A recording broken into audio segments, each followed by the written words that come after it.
Bismillahirrahmanirrahim. Assalamualaikum warahmatullahi wabarakatuh. Alhamdulillah wa syukurillah, salatu wassalamu ala rasulillah wa ala alihi wa sahbihi wa mawalah. Mari kita awali dengan sama-sama memuji Allah Subhanahu wa taala, Allah yang telah membangunkan kita, menghidupkan kita kembali, mengembalikan ruh ke dalam jasad kita setelah semalaman berada dalam genggaman Allah saat kita istirahat. Alhamdulillah di pagi hari ini kita bisa kembali menghirup udara segar, ya. Allah masih memberi kesempatan, masih memberi waktu untuk kita menambah pengabdian kita, ta'abbud kita kepada Allah Subhanahu wa taala. Yang pagi ini kita awali dengan salat subuh berjamaah di rumah Allah di Munasah Lamduro yang kita cintai. Kemudian selawat beserta salam kepada Rasulullah wa Habibullah Muhammad sallallahu alaihi wasallam, kepada keluarganya, para sahabat, para tabi'in, tabi'in dan para alim ulama.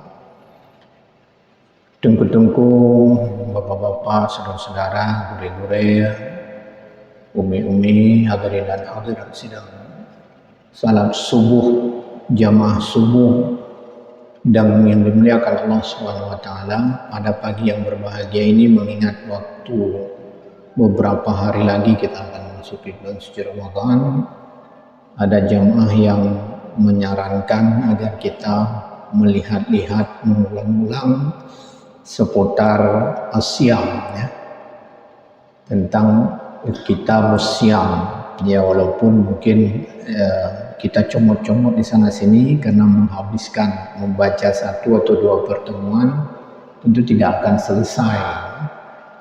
Jadi kita lihat saja di mana yang memang penting untuk kita bahas dalam rangka memperkuat atau meningkatkan amal kita di dalam bulan suci Ramadan, ya, dalam rangka mengulang-ulang untuk memantapkan ibadah kita di dalam bulan suci Ramadan. Tentu lebih banyak kita berbicara aspek fikihnya, ya, bukan aspek filosofinya atau aspek-aspek lain, bukan aspek makna, hikmah atau faedah-faedah, tapi lebih banyak kita lihat aspek fikih yang menyangkut dengan sah, batal, syarat, rukun, ya, yang menyangkut dengan ibadah puasa. Baik, yang pertama, sebagaimana kita pahami bahwa puasa dalam bahasa Arab disebut dengan al-imsak, as-shaum wal imsak, ya, secara bahasa al-imsak anisyai. Jadi puasa itu maksudnya adalah menahan diri, menyodanyo hana ada pegang-pegang haba, sebetulnya puasa secara bahasa.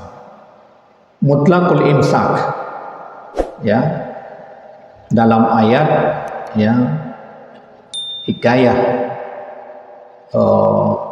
ucapan dari Siti Maryam, beliau mengatakan inni nazartu lirrahmani shauma, ya, aku bernazar kepada Tuhanku, kepada Maha penyayang, ya, shauma, untuk menahan diri. Artinya diam, menahan diri, tak mau berbicara, dikatakan dengan shauma. Jadi kalau menahan diri dari berbicara, menahan diri dari makan, dari minum, dari segala menahan diri, itu namanya imsak. Ya, menahan diri, nggak mau berbicara, menahan diri tidak mau pergi, tidak mau jalan-jalan, ya, tidak mau kemana-mana, itu imsak. Tidak mau bertemu dengan siapapun, tidak mau berbicara dengan siapapun, itu imsak, itu puasa secara bahasa. Tetapi jemaah yang mulia, tentu secara syariat dia punya makna tersendiri, ya. Imsak anil muftirat min tulu'il fajri ila ghurubi syamsi ma'an niyyah. Jadi menahan diri dari segala yang membatalkan puasa, ya, baik makan, minum dan hal-hal lain yang bisa membatalkan puasa, dari mulai terbit fajar sampai terbenam matahari, disertai niat. Ya, kalau menahan diri tidak punya niat, nya tun ro nyo hana ko pajubu nyo hana ko jepi hana tapu hana ko jak tahu ronyo yang ro teput nyo dua kurung ro irmo umpamanya, enggak mau bertemu dengan siapa-siapa, hana jud hana pajubu hana jepi dan hana buat sapu kepi yang dapat membatalkan arti menahan diri tersebut, tapi tanpa niat. Ini bukan puasa. Jadi niat itu menentukan dalam semua ibadah. Semua ibadah itu perlu kepada niat. Baik, jemaah yang mulia. Kira-kira seperti itu definisi dari puasa. Kemudian kapan sebetulnya puasa itu disyariatkan? Puasa itu disyariatkan pada bulan Sya'ban tahun kedua Hijriah. Jadi puasa disyariatkan setelah Nabi berhijrah ke Madinah pada tahun kedua Hijriah. Disyariatkan, dimulai diturunkan perintah itu pada bulan Sya'ban. Jadi bulan Sya'ban tahun kedua Hijriah, kemudian langsung bulan Ramadan pada tahun kedua itu pula langsung Rasulullah SAW berpuasa dan memerintahkan para sahabat untuk berpuasa. Dan puasa ini sebetulnya sudah menjadi tradisi yang diperintahkan kepada umat-umat terdahulu, bukan kepada umat Islam saja. Jadi arti penting puasa bahwa setiap kita sebetulnya harus puasa. Kalau umat Islam tahu, umat-umat yang terdahulu sudah diwajibkan oleh Allah berpuasa. Hanya saja beda model atau beda syariat sedikit tata cara puasa antara kita dengan umat-umat terdahulu. Hanya pada umat Muhammad ini diperintahkan berpuasa itu pada bulan suci Ramadan. Ini yang berbeda dengan diantara yang berbeda dengan umat terdahulu. Umat Roja diperintahkan berpuasa tapi bukan dalam bulan suci Ramadan, tidak sebulan penuh, ya. Jadi puasa diperintahkan pada umat Muhammad dalam bulan suci Ramadan itu sesuai dengan firman Allah, syahrul Ramadan alladzi unzila fihi al-Qur'an hudan lin-nasi wa bayyinatin minal huda wal furqan faman syahida minkum asy-syahr falyasum. Jadi setiap melihat bulan Ramadan hendaknya dia berpuasa. Sementara diperintahkan puasa kepada umat-umat terdahulu itu seperti Allah firmankan dalam ayat sebelumnya, kutiba alaikumusiyam kama kutiba alal ladzina min qablikum. Ya, difardukan, diperintahkan atas kalian untuk berpuasa sebagaimana diperintahkan kepada umat-umat sebelum kalian. Baik, jemaah yang mulia. Kalau perintah puasa itu seperti itu, Allah langsung perintahkan dalam Al-Quran dengan ayatnya yang juga kemudian ditambah dengan hadis-hadis Rasulullah SAW, maka artinya puasa itu sesuatu yang sangat penting, sesuatu yang sangat urgen, sesuatu yang tidak boleh ditinggalkan oleh setiap muslim. Lalu apa hukumnya bagi orang yang meninggalkan puasa secara sengaja? Lamma kana siyamu syahr Ramadan ruknan min arkanil Islam wa min al-fara'id al-ma'lumati min ad-din bid-darurah kana jahidu wujubihi kafiran. Ya, manakala puasa ini puasa bulan suci Ramadan itu dijadikan sebagai salah satu rukun dari rukun Islam, ya.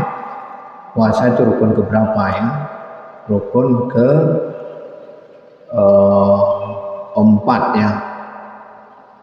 Puasa rukun keempat, ya, atau dalam sebahagian hadis sebut dengan rutan kelima setelah haji, tapi sebahagian disebutkan dengan rutan keempat sebelum haji, ya.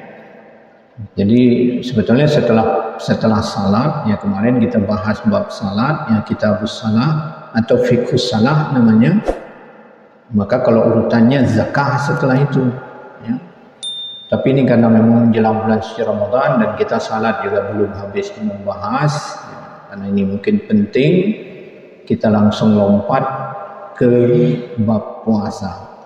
Ya, ini salah satu rukun dari rukun Islam dan salah satu fardu dari fardu-fardu yang sangat penting yang diketahui secara darurat, ya, dari agama atau dalam agama diperintahkan setiap orang untuk berpuasa, dan ini bukan sesuatu yang rumit untuk dipahami, bukan sesuatu yang sulit, bukan sesuatu yang langka, ya. Setiap umat Islam pasti tahu bahwa puasa itu diwajibkan oleh Allah Subhanahu wa taala. Lalu bagaimana kalau ada orang yang mengingkari puasa? Kata muallif, kana jahidu wujubihi kafiran. Orang yang mengingkari wajibnya puasa itu hukumnya kafir. Puasa-puasa, ya. So yang perintahkan puasa, hana wajib-wajib puasa. Hana ila puasanya, kana msosoyo dan puasa. Ya merat-merat tadi. So kayak perintah hana umin kayak pegang belum wajib puasa. Ini ingkar terhadap kewajiban puasa, maka hukumnya kafir. Sama seperti salat, ya, sama seperti haji, yang mengingkari haji tidak wajib haji. Siapa yang perintahkan haji? Boh peng, karena hana untuk yang nam merurun gede. Tacok peng dah kedua, baba pantai jumpo na haji ku ya haji. So yang perintah haji. Hana makna siapa yang na he mendong, yang na pukul abih wate mendong, yang na mumang mendong ini hana faedah, hana manfaat. Ini kafir ini jahidan. Karena orang yang berpikiran laginya, malah langgronyo orang yang berpikiran laginya bahwa hajinya hana wajib hambur-hamburkan uang, ya boh peng gede, hana mencapu pihde. Atau lebih gad ya haji ho ulabuhan haji gede, umpama haji baik gede warang gede haji ulabuhan haji gede. Lagi sebahagian negara, ya, nancit penganut dari aliran-aliran tertentu, haji lanang groroi itawaf ipugat Ka'bah ini kafiran, mengingkari wajib fardu haji ke Baitullah. Ayu amal muamalatul murtad, karena dia diperlakukan orang tersebut seperti memperlakukan orang murtad. Orang murtad itu bagaimana memperlakukannya? Misalnya orang sudah keluar dari agama Islam, baik secara pernyataannya, perkataannya, kayak itu biar dari agama Islam, maka diperlakukan yustata fa intabaku bila min huwa illa qutil haddan, dimintai dulu untuk bertobat.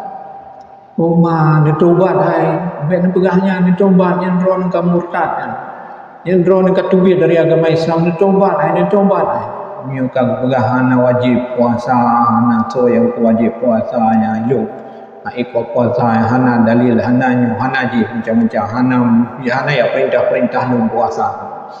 Nah, kalau seperti itu diperlakukan seperti orang murtad, yustatab, syahadat dong, nutobat. Kalau dia mau bertobat, kubila. Kalau dia mau bertobat maka diterima. Kalau dalam sebagian fikir sebutkan sampai 3 kali. 3 kali diminta dia taubat. Maksudnya 3 kali bukan dalam satu pertemuan. 3 kali orangnya kata you ditaubat, hanya taubat je. Untuk atau singa tak laki lo, taubat ai. Taubat. Hana ji mempan mungkin siro tu dua orangnya talakelom mentobat. Kira 3 kali berturut-turut dimintai dia agar bertobat, tidak mau bertobat, maka qutila haddan. Ya, dia akan dikisas, akan dibunuh. Ya, secara fikih itu seperti itu ya, ini ditulis qutila haddan, akan dibunuh. Hukumannya sebagai had, hukum bagi orang yang murtad akan dibunuh ya sebagai hukuman had. Wa dzalika illam yakun qaribul ahdi min Islam. Ini pun ternyata fikih itu punya kelonggaran kalau orang tersebut memang bukan baru masuk Islam. Kadang dulu baru tidak mau Islam, ini juga Islam. Nah, kalau orang seperti itu ya tidak serta-merta langsung dilakukan dieksekusi, atau memang hidupnya bukan di tengah-tengah umat Islam yang kehidupannya memang tidak tahu hukum di sana, tidak ada ulamanya, tidak ada ahli agamanya, tidak ada informasi, tidak ada buku-buku agama. Ini dibayangkan pada zaman-zaman ketika informasi tidak seperti hari ini. Memang orangnya sang hana pelosok yang hana mufum nang babnya Bandung pelosok, jadi dengan jaringan internet itu sudah menyebar informasi tentang wajibnya puasa. Amma man taraka shaumahu bighairi uzrin, adapun orang yang meninggalkan puasa tanpa uzur, wa kana ghairu jahidin liwujubi, tapi dia tidak mengingkari kewajibannya. Wa dzalika ka'an qala as-shaumu wajibun alayya, seperti orang mengatakan tengkulun depu memang wajib yang puasa dan wajib lun depunya wajib, tapi lun haid puasa. Lagi orang haid pakai jilbab, lun haid ku pakai jilbab mentang mudah, mentang haid ku haji lo, nah orang ke lagi haid lo haid ku haji lo, pokok alah mentang ji udah ke masjid, mentang galak aku cecet ro, galak aku buh lip nyo, aku buh lip je, aku buh make up nyo make up je, haid ku haji, haid ku pakai jilbab lo, tapi kedudukannya wajib. Menyalahkannya dianggap tidak kafir, tidak murtad ya, tapi fasikan. Fa innahu yakunu fasikan wa laysa bikafir. Kalau dia lagi nyan alah ka puasa ka jule, ro haid memang haid tundu, memang anak doa begah lawan tu. Golong tetap iman ya. Golong tetap iman, golong temu hidayah lawan alah. Katanya agak temu pakat dia masjid.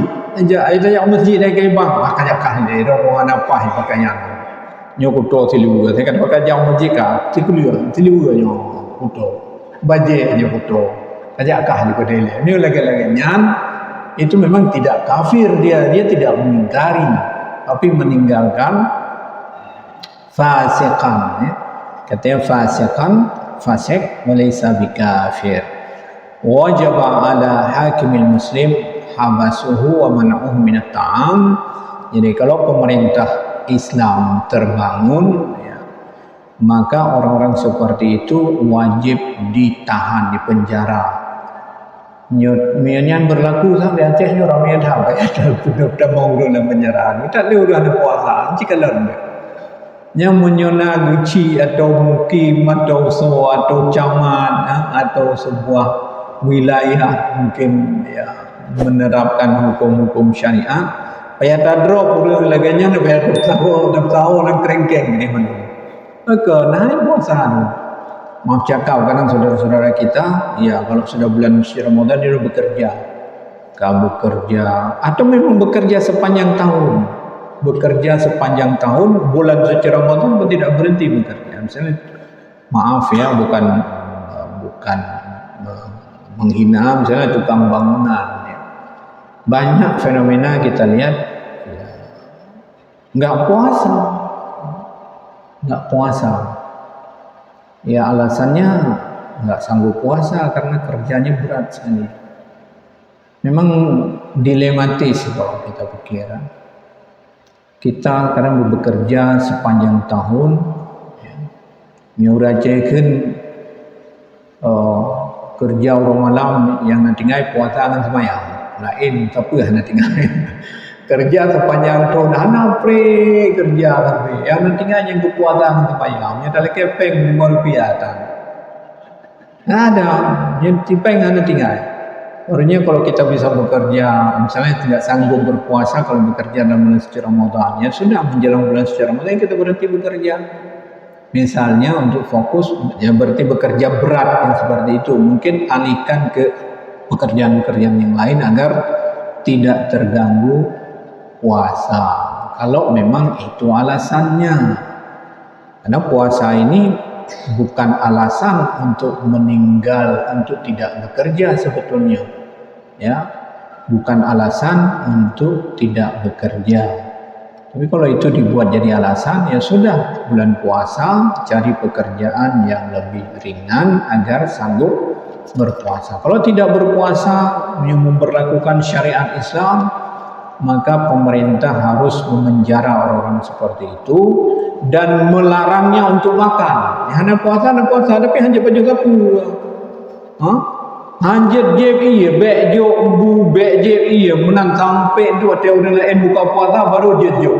Walaupun dia hanya puasa, dia hanya ke puasa orangnya ongkar, lup gede, hana bu, hana iya, tu biar dia wadah menjelang buka puasa pada bu je iya sama-sama, supaya ada efek jerah ya, supaya ada rasa juga dia berpuasa walaupun hanya sekedar formatnya. Orang berpuasa dengan niat dia hanya formatnya saja untuk berpuasa, yaitu menahan diri dari makan dan minum. Baik jamaah yang mulia, kita lanjut ke beberapa hal yang penting ini. Syurut wujub shaum, syarat-syarat wajib puasa, ya. Mirip juga nanti ada syarat-syarat sah puasa. Syarat wajib puasa yang pertama adalah Islam, sama dengan syarat-syarat wajib salat juga, ya. Kemudian taklif. Taklif itu maksudnya berakal dan balik dan berakal. Kalau salah satu dari dua hal ini tidak ada, itu bukan mukallaf namanya. Memang banyak kabalik tapi pungo, atau memang banyak sehat tapi menteng anemin dalam balik, tidak wajib juga. Ya. Kemudian yang berikutnya al-khulu wanil adzaril mani'ah min as-shaum wal mubihah lil muftir. Tidak adanya halangan, ya, atau uzur-uzur yang mencegah seseorang dari berpuasa atau yang membolehkan seseorang untuk berbuka, ya. Apa itu uzur? Uzur, ya, ada beberapa yang dianggap uzur. Yang pertama at-talabbus bil haid, ya, bagi wanita, ya. Awin nifas juz'am min ajza'in nahar, ya, datang haid bagi kaum wanita atau datang nifas di sebahagian hari, ya.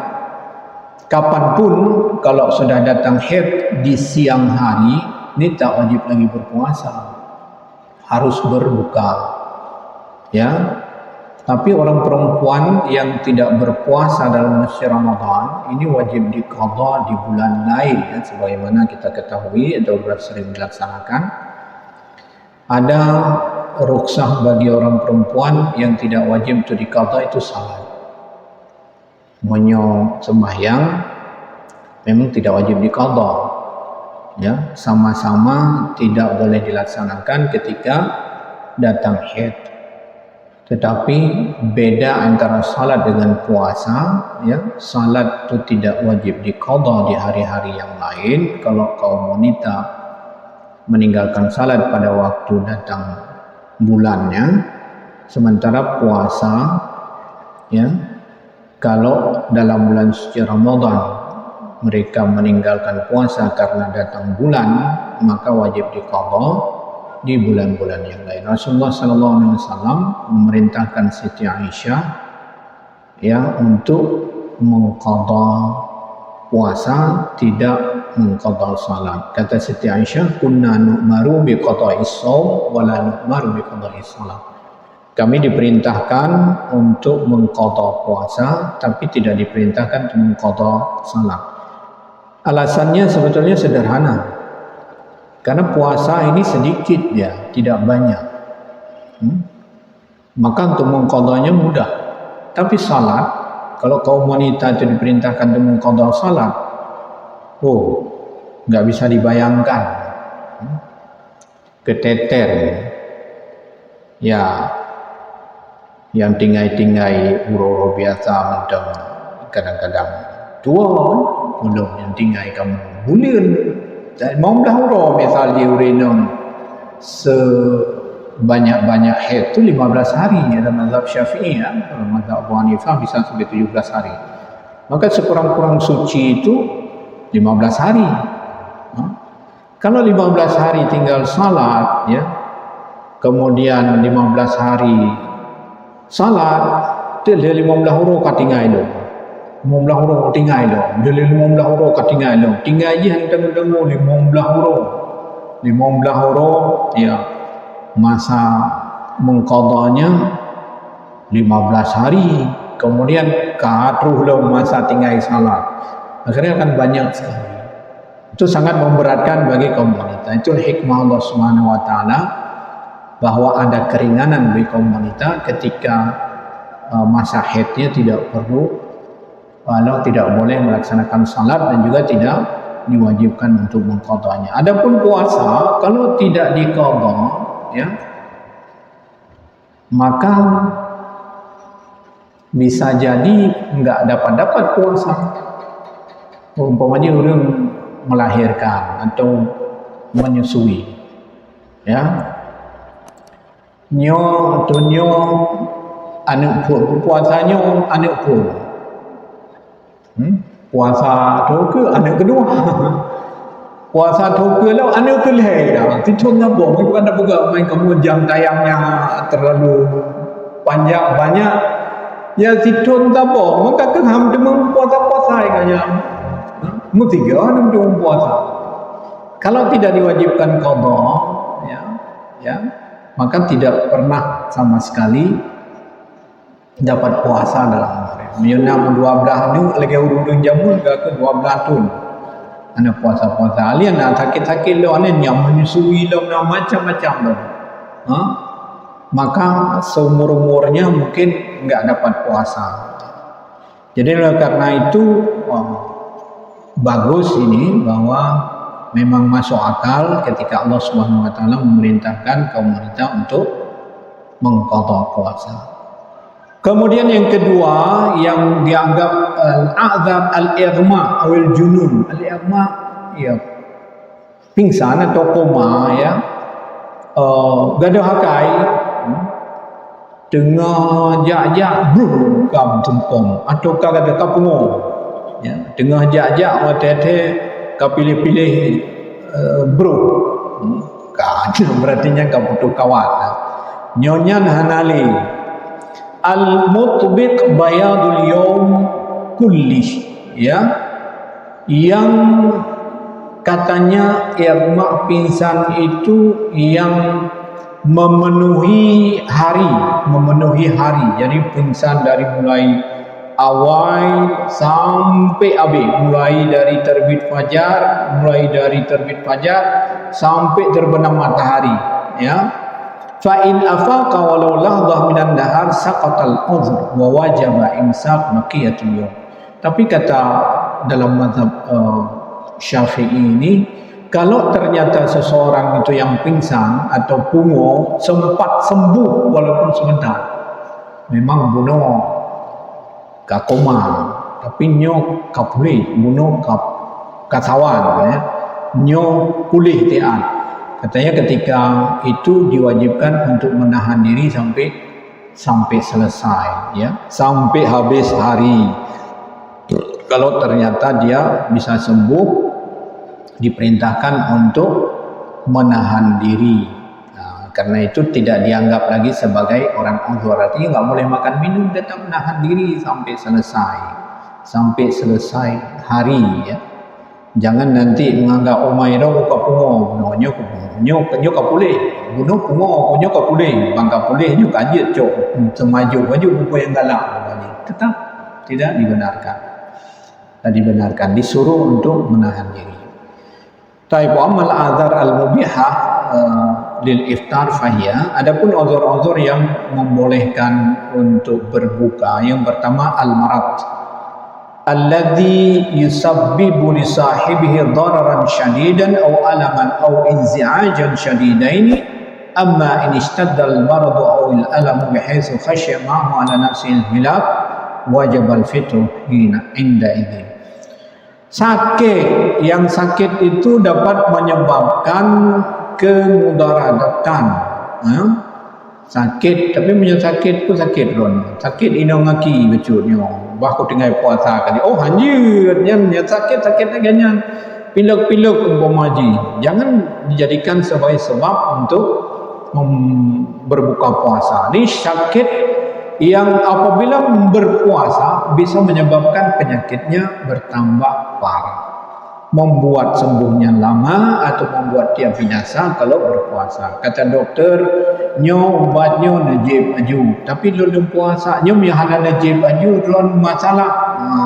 Kalau begitu silakan nyo harus najib aju ron hanya di puasa orangnya, karena menyonyo di puasa ron hanya dia bermanji perut hanya kosong, ron bermasalah dengan bla bla bla bla, bisa menyebabkan masalah yang lebih besar apabila dia tidak membuka. Alaman atau insihajan syadidai. Amma in ishtaddal marad, bahkan kalau ternyata dengan puasa itu bisa menyebabkan sakitnya bertambah ya, dan dikhawatirkan akan terjadi sesuatu dengan orang tersebut, dia wajib buka, bukan sekedar dibolehkan membuka. Menyebut puasa itu kalau bermasalah bisa terancam nyawanya umpamanya. Tentu ini kembali kepada para ahli yang bisa berbicara demikian. Secara perspektif ilmu kedokteran, kesehatan, dia bisa prediksi walaupun tidak semuanya benar kan. Dia yang prediksi oleh dokter Hanam Toy, walaupun demikian, karena itu manusia lagi ahli perakiraan cuaca aja. Ibagahnya hujan, ternyata suum daunnya. Waktu ibagahnya mendung, ternyata suum. Dia dipegah cerah, ternyata hujan, ya akan diprediksi namanya. Bisa ya, bisa tidak, bisa benar, bisa tidak. Ya, walaupun ternyata tidak ada yang diprediksinya, tapi sesuai dengan disiplin ilmu medis ya, bahwa kalau berpuasa akan bermasalah, maka wajib akan menambah berat penyakitnya, maka orang tersebut diwajibkan untuk membuka. Kemudian yang kedua, as-safar tawil alladhi la yaqillu an salasa wa thamanin kilometer bisyarti la yakuna safaran mubahan bisyarti aistaghriq as-safar sa'iral yawm. Ya, ini yang kedua yang membolehkan berbuka itu adalah safarut tawil, perjalanan yang lama, yang panjang, yang jauh, yang kira-kira tidak kurang dari 83 km dengan syarat safarnya safar mubah, bepergiannya bukan untuk maksiat tapi menjenguk orang tua ya, mau silaturahim, bertakziah ya, mau ke tempat kondangan dan sebagainya yang jaraknya sampai 83 km lebih, ini boleh berbuka. Tetapi ada syarat nih yang penting dalam mazhab Syafi'iyah, ayyastaghriqa safar sa'iral yawm. Safar itu harus menghabiskan satu hari. Karena dalam sebahagian literatur disebutkan harus menginap. Nah, walaupun tidak menginap tapi mio abih siuro dalam perjalanan, nah itu dia safar. Tapi mio ternyata Tajak sigli kira-kira pada menjar. Sigli na 80 lebih. Ha?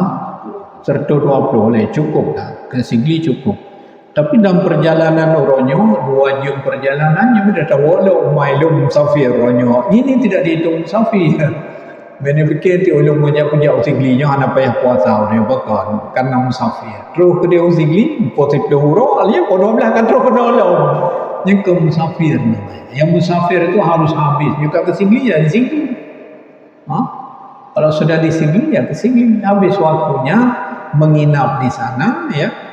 Menginap, disebut dengan menginap atau menghabiskan waktu sampai malam di sana. Jadi seharian itu memang safar. Jangan PP. Kalau PP kemudian sudah balik lagi ke sini ini tidak dihitung sebagai musafir. Amma in asbaha, bahkan dikatakan amma in asbaha sha'iman wa huwa muqim summa ahdasa safaran asna'an nahari lam yajuzil iftar. Ya, contoh orang bengok-bengok di Banda Aceh sudah puasa dia, kemudian katanya setelah siang berangkat musafir, lam yajuzil iftar katanya. Kasus seperti itu juga tidak boleh berbuka. Nyo bengok-bengok mukim dia di Banda Aceh berpuasa. Ya, kali puasa bukan hai pekerja di rumah. Ternyata siang hari dia musafir katanya. Mazhab Syafi'i disebutkan di sini lam yajuzil iftar, tidak boleh dia berbuka kalau kasusnya seperti itu. Artinya memang benar-benar puasa itu dia berada di perjalanan. Tapi mazhab yang lain memang ada yang membolehkan seperti itu sepanjang dia sudah musafir, tetap dalam musafir itu boleh dia berbuka. Contohnya orang ya seperti mazhab Abu Hanifah ya, ketika menjawab sebuah pertanyaan, kalau seseorang bersumpah untuk menggauli istrinya dalam bulan suci Ramadan, maka bagaimana solusinya? Demi Allah nyom akan lu nyom mati darah. Hai nyom dalam artian rayu benar-benar ya. Akan lu dalam bulan suci Ramadan dengan mati darah. Artinya akan menggauli istrinya dalam bulan suci Ramadan.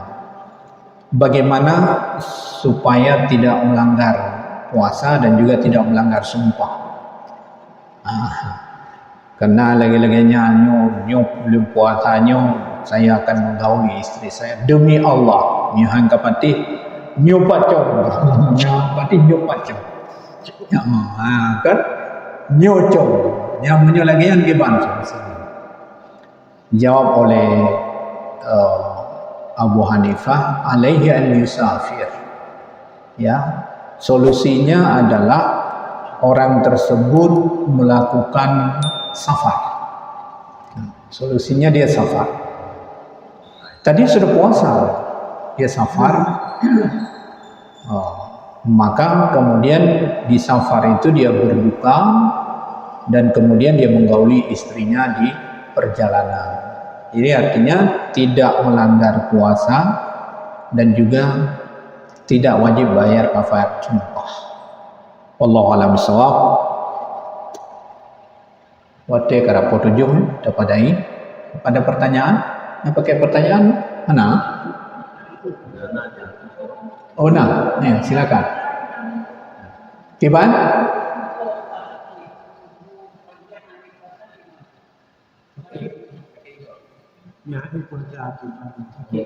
Sakit kalau memang tidak sanggup berpuasa karena di antara syarat puasa itu ada istita'ah nanti ya. Ada qadirun. Nah, beda dengan salat dia. Kalau salat qadirun itu tidak ada ketentuan harus mampu salat. Kalau salat nggak ada cerita harus mampu dia. Karena nggak mampu berdiri, bisa duduk, nggak mampu duduk, bisa berbaring, nggak mampu berbaring, bisa saya mau peh tetap wajib semayang. Menyo puasa ada ketentuan mampu berpuasa. Kalau ada sakit yang memang dirasakan tidak mampu berpuasa, hanya dia yang tahu dan Allah. Memang sanggup puasa, oke. Kalau memang seperti itu dia boleh buka. Ini termasuk ke dalam marah. Pun sakit ego, pun sakit, yang penting memang sakit hari puasa, ya sudah, itu boleh berbuka dan nanti diganti pada hari yang lain ketika sudah sehat. Oh, menyangkut dengan fidyah.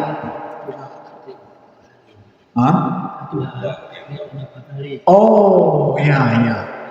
Menyorong kaduha memang dalam mazhab Syafi'i solusi satu-satunya ya fidyah. Membayar fidyah per hari kepada fakir miskin. Kira-kira ya kalau di Timur Tengah diukurnya dengan 2 kali makan. Ya. Tapi kalau dihitung dengan makanan, dengan beras, ya tidak banyak, dia sekitar 600 setengah kilo lebih lah, 600 gram, 650 gram, 6. Tapi kalau dihitung dengan makanan supaya fakir miskin bisa makan, itu Prof atau Syekh Yusuf Qaradawi pernah berfatwa 2 kali makan dia diberikan.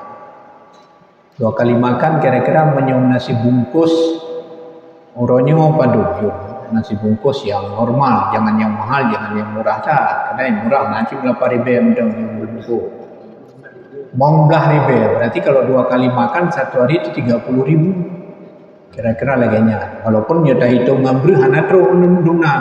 Tapi menyata jauh ya tentu nggak bisa dimakan.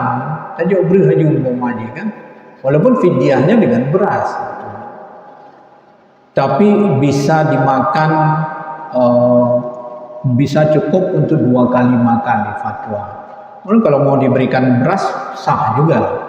Pemaji tanya HE tapi tajuk mempeng ingin tak gerih-gerih baca itu bah ngambrih mentah. Ya sudah diuro sedekah beras 600 kira-kira 600 gram atau 650 gram lebih betul. Ya yang dihitung dengan sukatan katanya jina. Menyo sukat Al-Baghdadi, ya memang ada sukatan Al-Baghdadi sebutkan. Mungkin ke depan kita bisa lihat. Ya ada dihitung dengan genggaman, ya macam-macam lah. Rutul wasulus 1 retel dan 1/3-nya 1 liter 1/3 dengan retel Baghdadi. Wahwa mayusawi 600 gram takriban, yang menyamai lebih kurang 600 gram atau 650 gram dengan ukuran timbangan sekarang ini. Itu yang harus diberikan. Tapi kalau orang belum tua dalam mazhab Syafi'i, ya, kalau orang meninggal ya ada puasa yang ditinggal, itu walinya, anaknya yang dianjurkan untuk menggantikannya. Misalnya itu nama itu tinggal puasa, kemudian belum sempat berqadha, agama Allah Subhanahu wa taala. Itu hadis-hadis mengatakan yang lebih afdal itu anaknya yang menggantikan atau keluarganya yang lain. Puasa itu boleh digantikan oleh orang lain, tidak seperti salat ya. Salat itu tidak boleh digantikan oleh orang lain. Wallahu a'lam. Silakan. Ya, selesai. Kita padai.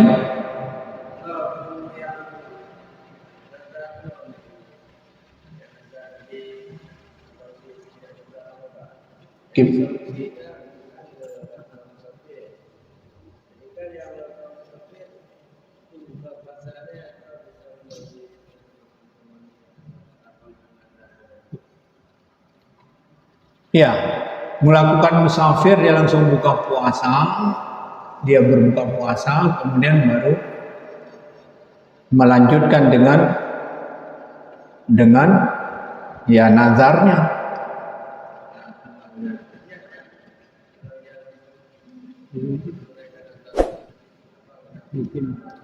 Kalau dia menunaikan nazarnya, maka dia melanggar puasa. Kalau dia tidak melakukan musafir, dia akan melanggar puasa. Inilah dia solusi yang diberikan oleh para ulama untuk tidak melanggar puasa dan juga tidak melanggar sumpah. Ini ada dua hal ini. Kan tidak boleh sebenarnya bernazar dengan hal-hal seperti itu. Tapi fikih itu masih memberikan solusi. Menyumpamajinya demi Allah, namanya kan menggauli istrinya di dalam bulan suci Ramadan. Lalu dia gauli, kena, kan sudah kena kafarat nanti. Dia tidak kena kafarat sumpah, tapi kena kafarat puasa. Kemudian kalau dia tidak lakukan, kena kafarat sumpah. Bagaimana? Jadi maju kena, mundur kena. Bagaimana solusinya? Ya, dijawab oleh ulama mazhab Hanafi, alaihi yusafir. Adalah dia bermusafir. Nah, itu solusi jitu sebetulnya. Karena ketika dia musafir, walaupun hilah ya, hilah. Kadang dalam fikih ada beberapa hal hilah. Pencuri biji cuma supaya baik kena koh jarawanya. Di dalam fikih itu ada solusinya, ada hilahnya. Ada hilahnya, nyok kena cuma tapi kebancaranya baik kena koh jarawa. Dia belajar fikih dulu. Kok murno fikih ni, kebancara cuma supaya baik kena koh jarawa. Nanti nyo mengkaoi le belajar fikih lagi banjaranya aku mengkaoi baik kena melanggar sumpah baik melanggar puasa. Ya umurno ini termasuk dari hilah-hilah apa namanya cara cari-cari jalan-jalan ya, untuk aman dari hukum. Cari akai bulus. Akai bulus untuk bisa mengutaati hukum, ya secara fikih itu sudah tidak kena, walaupun ya di balik itu hanya Allah yang tahu ya, dia dengan Allah Subhanahu Wa Taala. Kita hanya menghukum sesuai dengan fikih saja, nggak lebih dari itu. Ya secara fikih ini begini, lagi orang talak kali perumoh umpamanya, bagaimana kita mau hukumnya? Ya, secara fikih, secara lahir kita mau hukum. Yang batin kita tak bisa menghukumnya. Yang batin itu hanya terserah kepada dia dengan Allah Subhanahu Wa Taala. Wallahu a'lam bishawab. Kita padai tapo 7. Mudah-mudahan ada manfaatnya. Mari kita tutup membaca doa kafaratul majlis. Subhanallah bihamdihi, subhanakallahumma bihamdika, asyhadu an la ilaha illa anta astaghfiruka wa atubu ilaik. Sallallahu alaihi wasallam Muhammadin wa ala alihi washabihi ajmain. Walhamdulillahirabbil alamin. Wassalamualaikum warahmatullahi wabarakatuh.